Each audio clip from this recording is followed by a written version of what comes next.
Hello, ladies and gentlemen. This is Michelle Starr with another episode of Mysti-Stories, just stories of the mystical path, the mystic path, and just trying to demystify it for people so that you can be comfortable as you work with your own meditations and go deeper and have your own experiences, just to give you a little frame of reference. And by the way, my website is michellestaryoga.com, and I have this YouTube channel where you can do some yoga if you want. Anyway, I would like to start first with just taking some deep breaths. So as you're sitting or lying down, just relax a little bit. Let your shoulders drop away from your ears.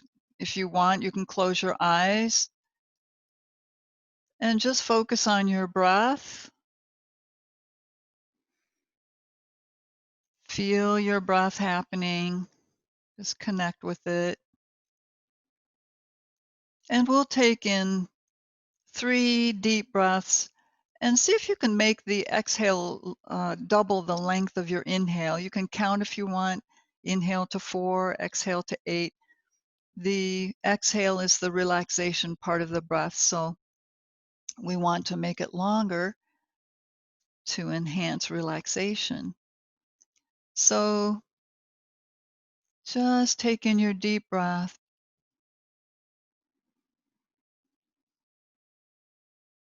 and let it out with a long exhale.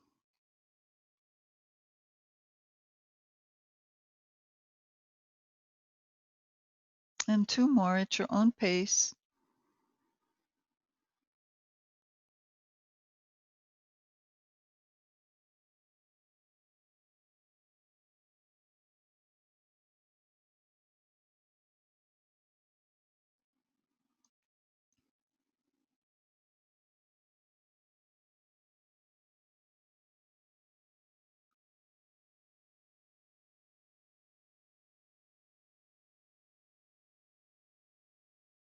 All right then. Just softly open your eyes and just become receptive with an open mind. And this chapter or episode is about healing dreams and meditations that I've had that were significant. So I have my little list here. This is episode 5, Healing Dreams and Meditations.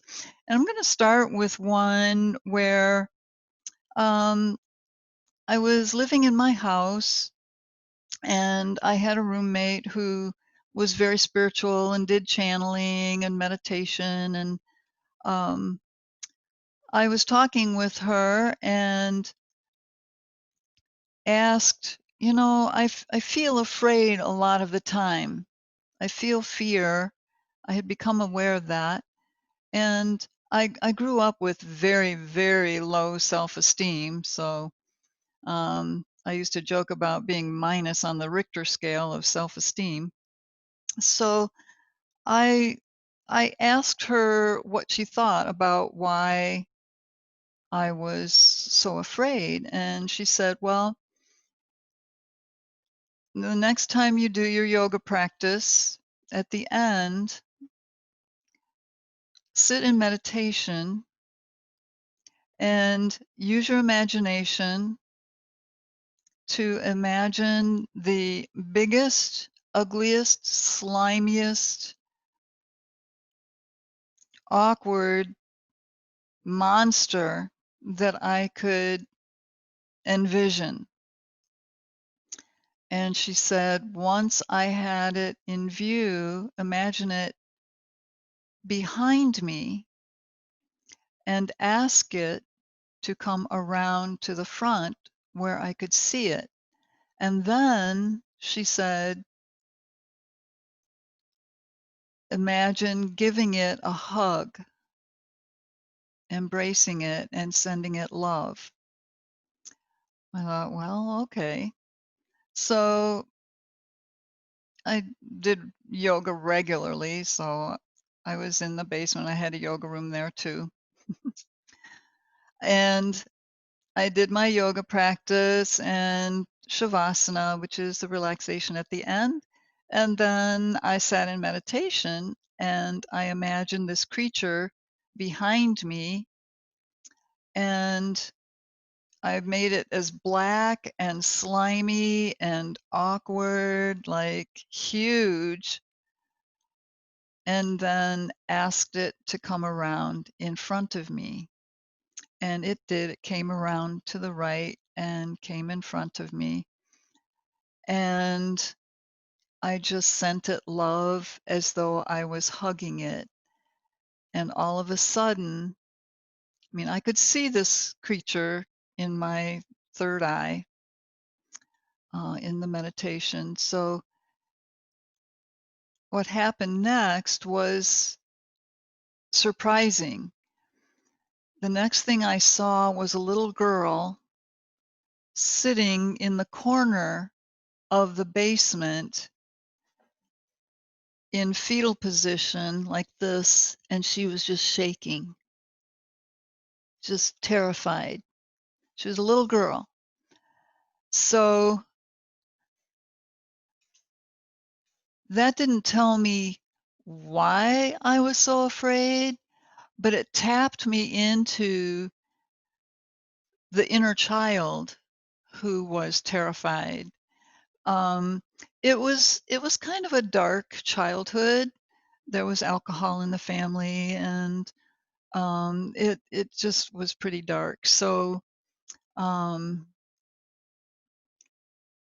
this was where I started healing those issues. What happened was I started remembering some of the excuse me, some of the activities, some of the events that were so frightening with parents, and um,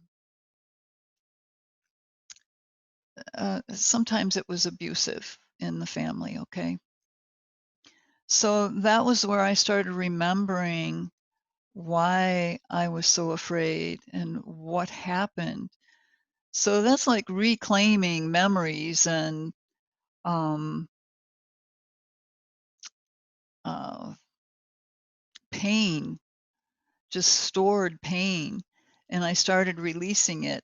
So a little later on, that was in the, I think that was the what was that? The mid 80s. So later on in the 90s, I found John Bradshaw's work. He had um, programs on TV where he would go through how to heal the inner child and the wounded self, to reclaim those parts of ourselves that kind of get split off, scattered.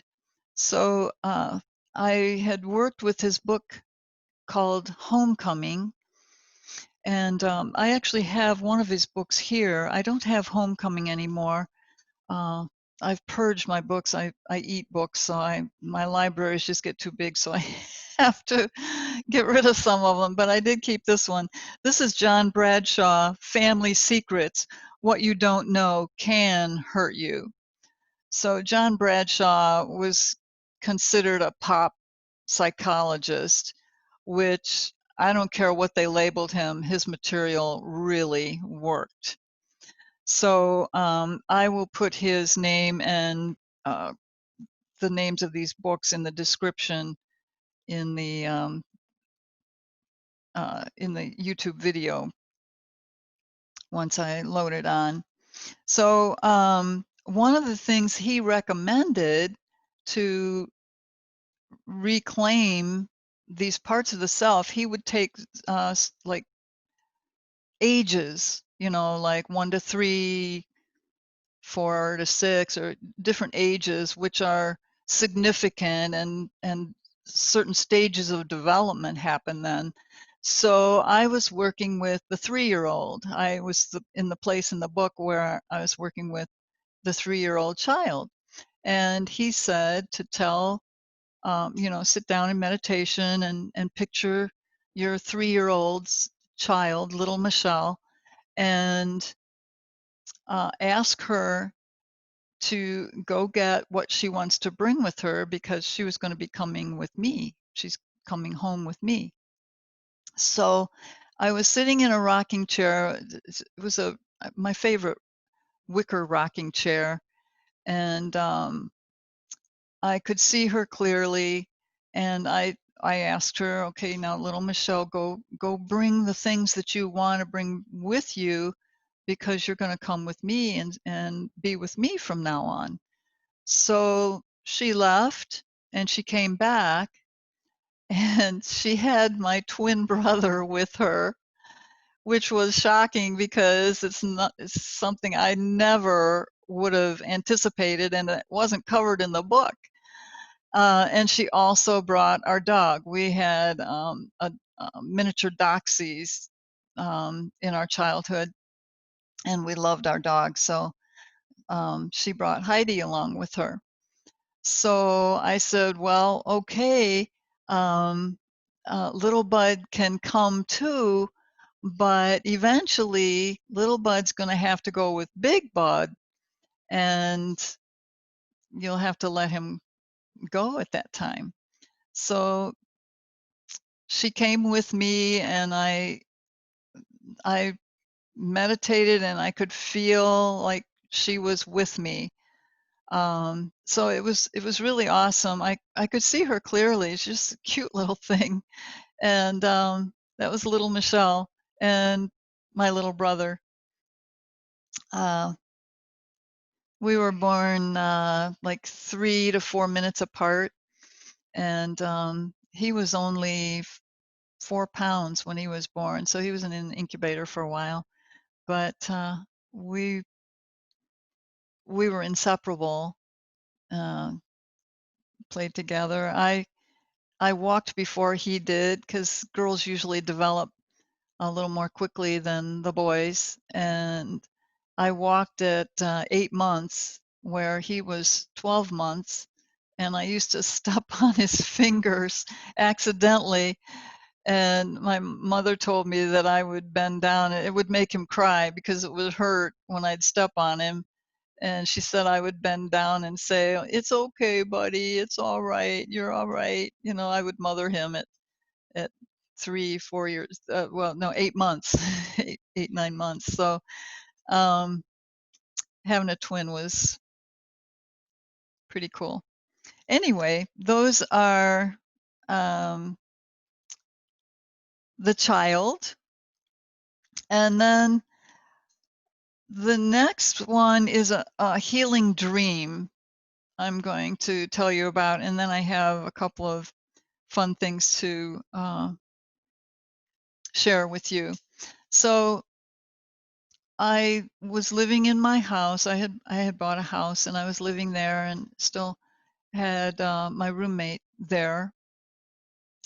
And I had a dream, a lucid dream. Lucid is where you're aware you're dreaming, okay, rather than just going through the motions.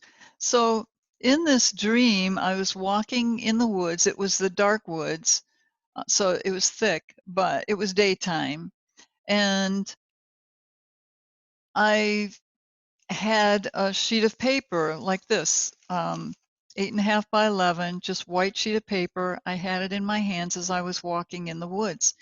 And I was looking at it, and there was just finger painting on this sheet of paper.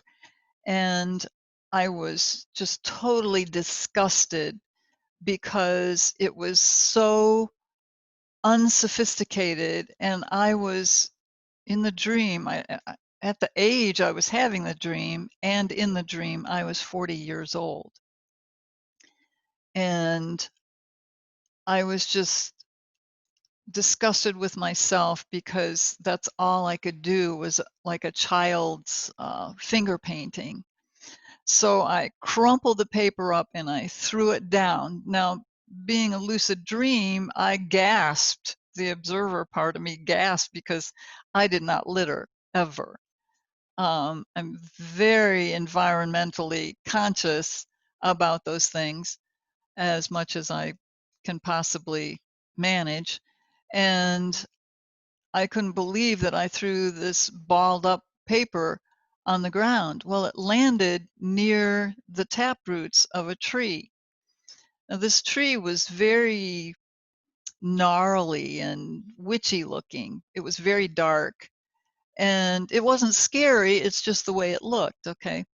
Uh, and so it had all these tap roots coming out that were above ground, water roots, I guess they also called. And I watched as the tree started to move one of its tap roots ever so slowly.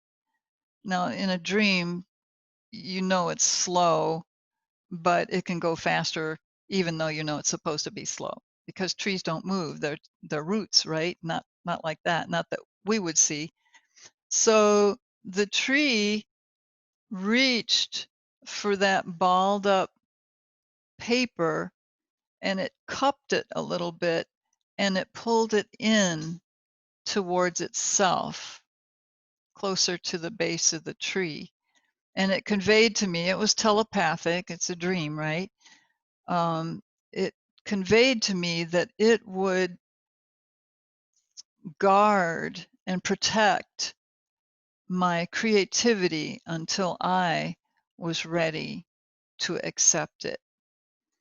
So, having grown up with such low self esteem, creativity was not something that I engaged in, um, maybe by accident, but I didn't really focus on anything creative. I played an instrument in the band in school. I sang, but I didn't really create anything that I could see, and certainly was not worthy of obviously being unsophisticated, like finger painting, was not worthy of any appreciation for anything creative that I might have done. So I wept for 3 days after that dream to think that anyone or anything, most of all, a tree that has roots that normally you wouldn't expect to be able to move, which cupped my disgusting creative piece and protected it, but it was a symbol for my creativity, my divinity, and for anyone to consider that worthy of protection, it I just fell apart. It was so moving. It's such a healing dream. So um, it was just I was blown away. So that's the tree healing dream. That was around the mid 80s. So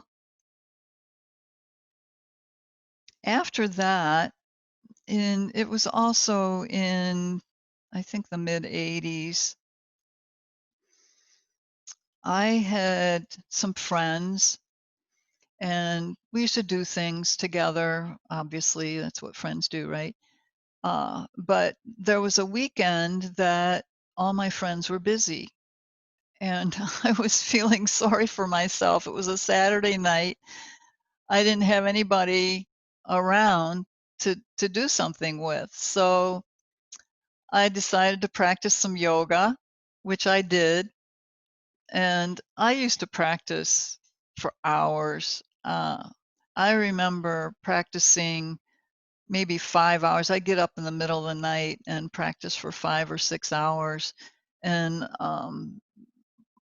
when I started teaching yoga full time, I would practice for hours, and it it was only because I needed the healing that comes from practicing yoga. So I really thank the creator, the divine, for yoga every day because it's been so instrumental in my life with helping to get me to a place where um, I can love myself.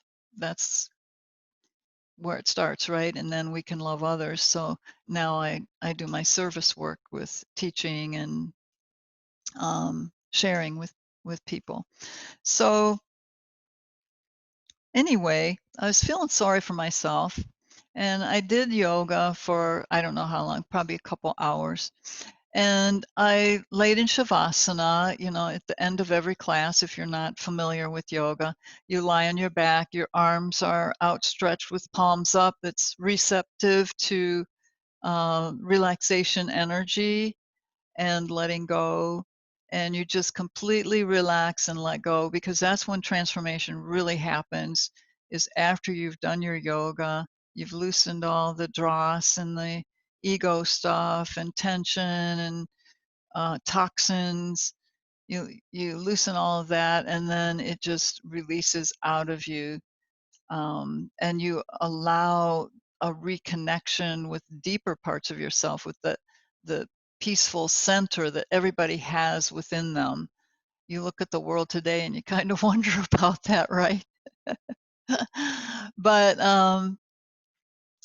everybody has that peaceful center and can tap into it, and then eventually you connect with your higher self.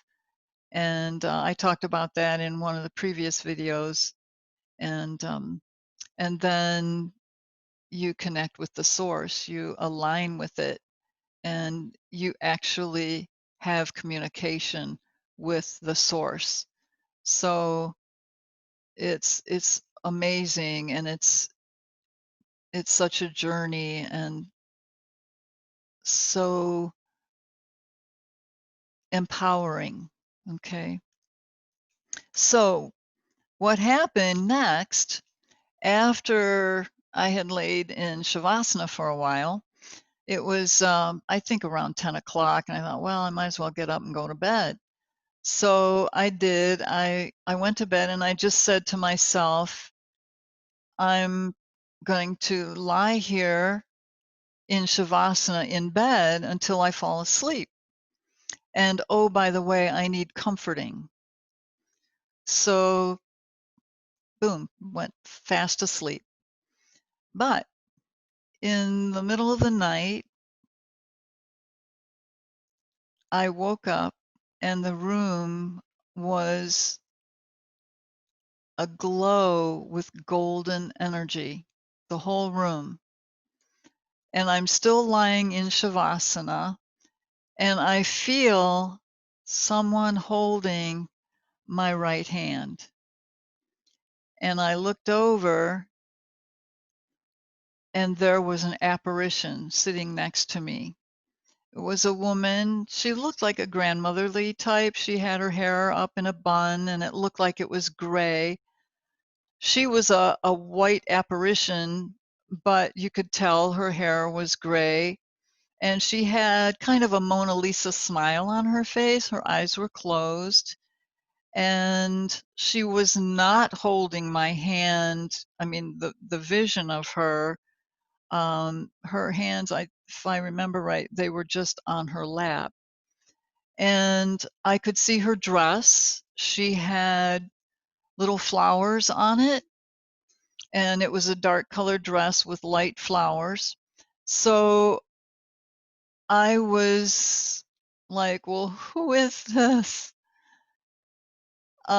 So I said to her, oh, I was looking down at my feet, but I was slightly above my body. I don't think I was all the way out of my body, but as I looked down on my feet, I was really looking down on them, not just, looking straight down my body. So um, I could feel that someone holding my hand, and I knew it was her. Who else would it be, right? But I felt the comforting coming through my hand, so I tried to speak to her, and I couldn't open my mouth. So I had to speak with her telepathically. So telepathically, I said, "You're comforting me."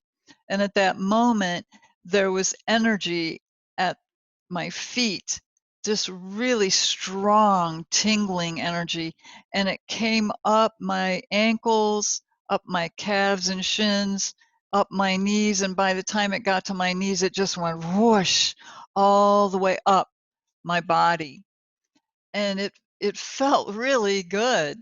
Um, I don't know what it was, maybe strong Reiki or just divine energy, but I think it was a cleansing and just a healing type energy. So I said to her telepathically, that felt really good. And she started to do more of that energy work. And then I started to feel embarrassed that I was talking to an apparition in the middle of the night in my room.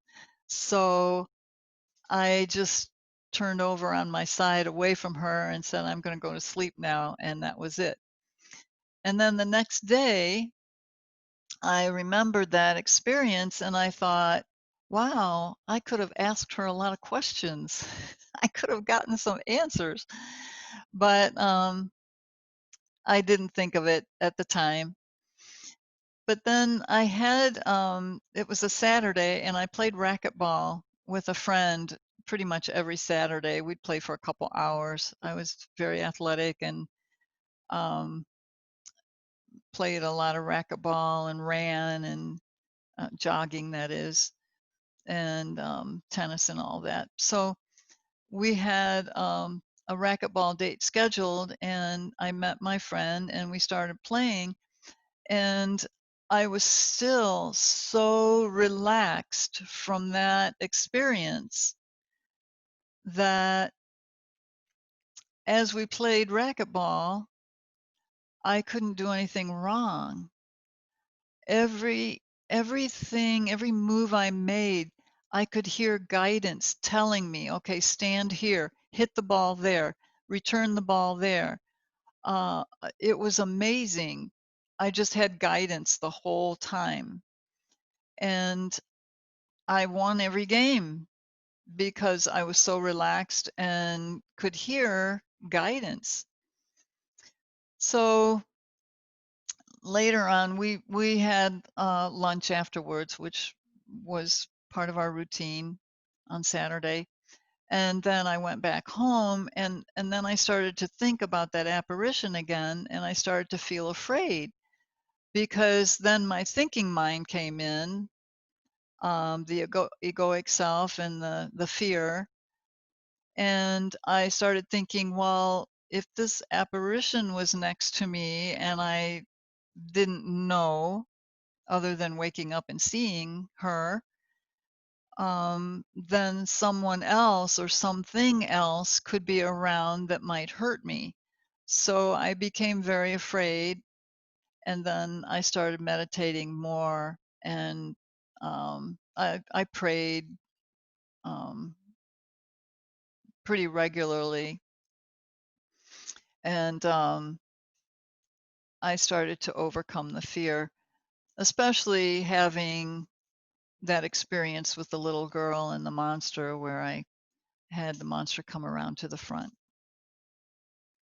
So that was a really interesting experience, and I never saw her again, um, at least not consciously. All right, so one of the things that used to happen to me when I guess it must have been an awakening because when I started teaching yoga full time, that was in '85, and I I meditated a lot because I had the time. I was teaching, I had, classes and, regular, schedule, but I still had more time than I did when I worked in an office, or at least I wasn't so tired from working in the office. Uh, I used to work downtown. So, when I would meditate back then, it was very common to see, 'cause like I've told you before in previous videos, I'm pretty visual, and I would see something that looked like a tuba. The uh, flare of the tuba, where um, it comes up and it comes out and it's flared, and so it's this big kind of flat um, circular plate, and then of course there's a hole in the middle for the sound to come out when someone plays a tuba. So I would see it, but it was white. It looked like white plastic to me, but it was white, and I instinctively knew when I saw that I was to take my consciousness into it, and that is when visions would unfold and I would see more things and I would get more answers.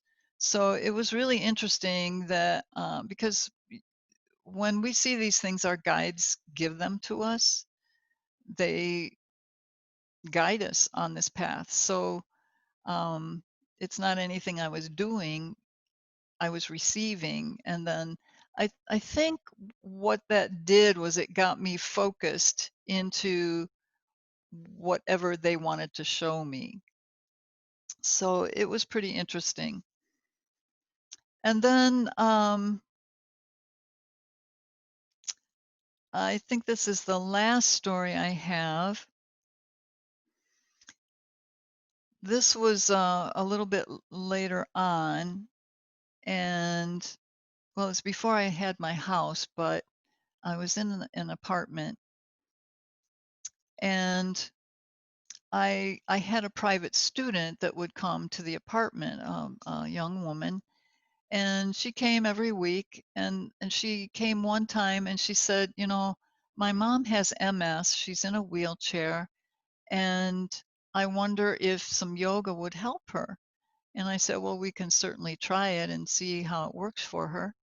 So we did. We set it up, and I went to their house, or her mother's house. She didn't live with her mother, but I went to her mother's house, and we talked, and we did yoga weekly for a while.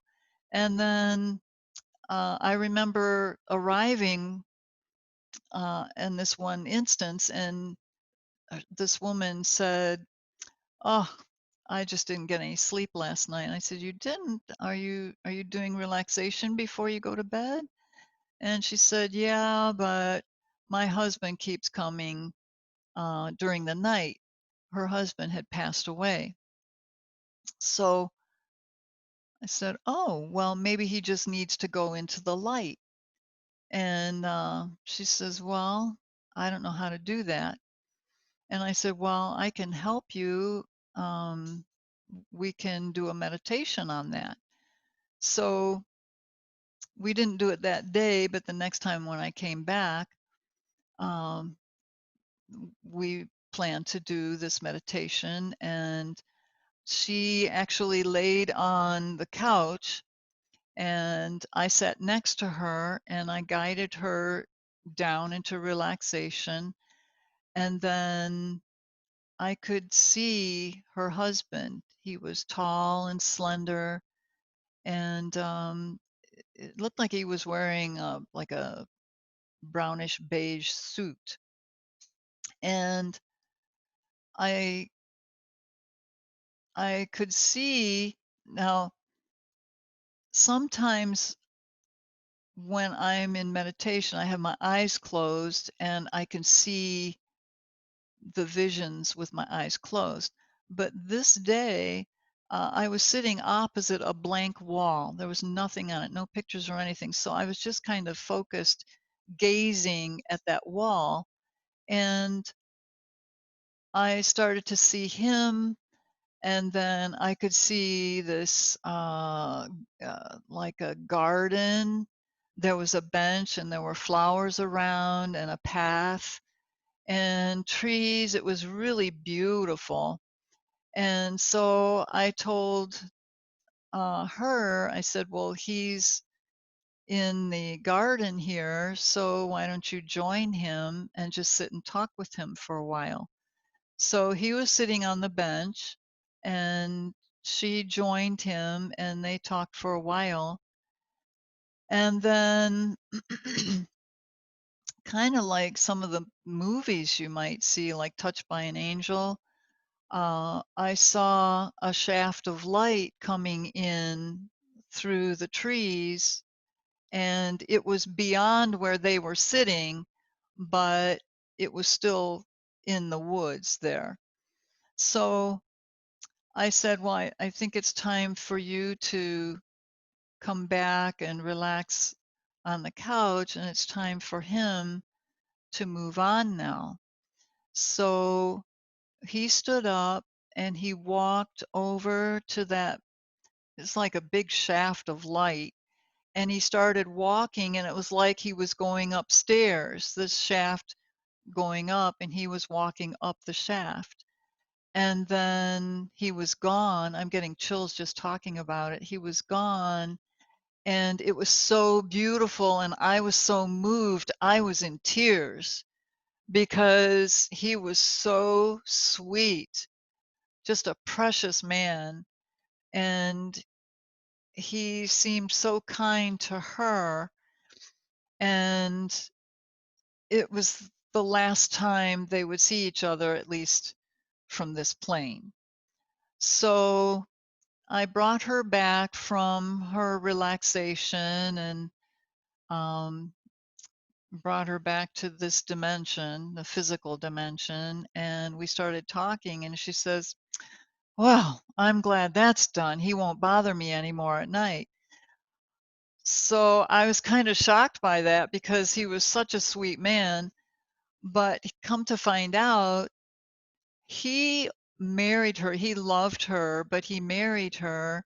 He convinced her to marry him because he wanted her to have his retirement benefits from his job. So that's how it worked. She was taken care of because he married her and left her um, cared for. So it was so beautiful. But it was an instance where my vision was superimposed on that wall. I could see everything. It was like a projection from my third eye or something. I don't know. But it was such a beautiful experience. I've never forgotten it. I've never forgotten him because he was such a sweet man. Sometimes I think of him. So, anyway, those are my stories for today. I think that's all of them. Yes, yes, yes, we got that. So, um, I'd like to leave you with a parting thought, just something beautiful that sometimes I will repeat in yoga class. Pema Chodron is a Tibetan nun, or I'm sorry, Buddhist nun. And I've read some of her books, and she has a quotation which is really uh, thought provoking. She says, "You are the sky, everything else is the weather." So if you think about that for a moment, you are the sky, everything else is the weather.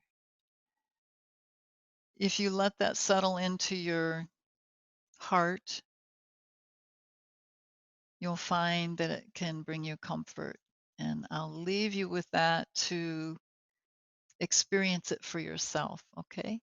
So this was episode number 5. Next time, we will be calling the episode Following the Crumbs, Great Synchronicity.